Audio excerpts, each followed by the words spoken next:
여전히 저는 기복주의 신앙이 그렇게 마땅한 신앙의 모습이라고 생각하지 않습니다. 다만 우리가 기복적인 신앙을 버린다는 것 때문에 복에 대하여 꼭 필요한 사모함마저도 내팽개쳐 버린다면 그것은 바르지 않습니다. 여러분, 신령한 복은 꼭 받으셔야 됩니다. 그것이 하늘에 속한 신령한 복이다. 이게 천복인 거예요. 이 천복을 여러분 보통 받는 세상의 복보다 좀 더 센 복 이렇게 생각하지 마시기 바랍니다. 천복은 하늘에 속한 신령한 복이라는 겁니다.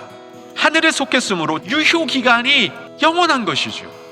천복은 우리로 하여금 관심을 하나님께 두게 하고 세상의 관심으로부터 우리를 멀어지게 하며 지혜롭게 하고, 그래서 우리의 신앙이 하늘에 속한 자로 살 수 있도록 이끌어주는 복이 천복입니다. 신령한 복을 받을 때 우리는 하늘에 속한 사람으로 살 수 있습니다. 신령한 복은 그 어떤 복보다 우리를 하나님의 영으로 가득 채우는 그런 속성이 있다는 사실을 기억했으면 좋겠습니다. 에베소서 1장 3절부터 14절까지는 하늘에 속한 신령한 복의 구체적인 내용이 무엇인지를 두 가지로 설명해 주고 있습니다. 그 기쁘신 뜻대로 우리를 예정하사 예수 그리스도로 말미암아 자기의 아들들이 되게 하셨으니, 첫 번째 천복은 하나님의 자녀가 되게 한 거예요.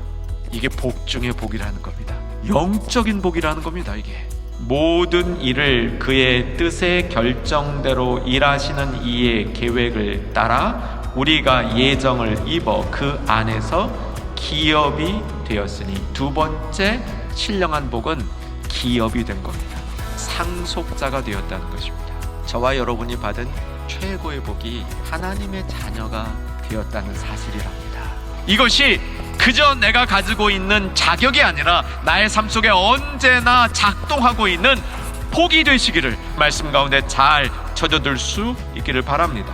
하나님의 아들이 되게 하셨다, 오늘 이걸 복이라고 얘기하는데, 그러면 하나님의 자녀가 되기 전에는 원래 우리가 어떤 위치에 있었는지 확인해 봐야 되죠. 전에는 우리도 다 그 가운데서 우리 육체의 욕심을 따라 지내며 육체와 마음에 원하는 것을 하여 다른 이들과 같이 본질상 진노의 자녀이었더니, 본질상 진노의 자녀이었더니 우리가 하나님의 자녀가 되었다는 겁니다.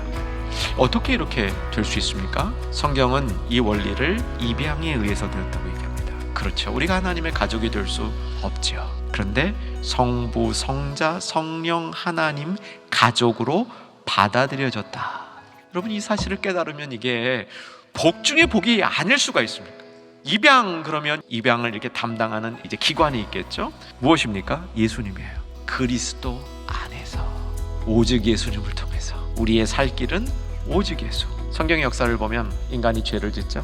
결과가 무엇이었냐면 에덴 동산으로부터의 추방입니다. 생명나무에 이르는 길을 막은 겁니다. 예수님이 하신 일을 생각해 보십시다. 나는 길이요 진리요 생명이니 나로 만미암지 않고는 아버지께 이를 자가 없다. 단절되어서 생명나무로 가는 길이 원천봉쇄되었는데 예수님 안에서 그리스도를 통해서 하나님의 자녀가 될 수 있도록 해주신 겁니다. 나의 도덕성과 나의 윤리성 때문에 되는 것이 아니라 예수님의 은혜를 덧입어서 우리는 흠이 없고 깨끗하게 되는 것입니다. 어쩌면 세상은 우리에게 이렇게 말할지도 모릅니다. 네가 흠이 없다고? 네가 깨끗하다고? 그런데 그리스도 예수 안에서 그의 은혜를 힘입어서 우리는 세상으로 나가서 하나님의 축복의 통로가 될 수 있다는 사실입니다.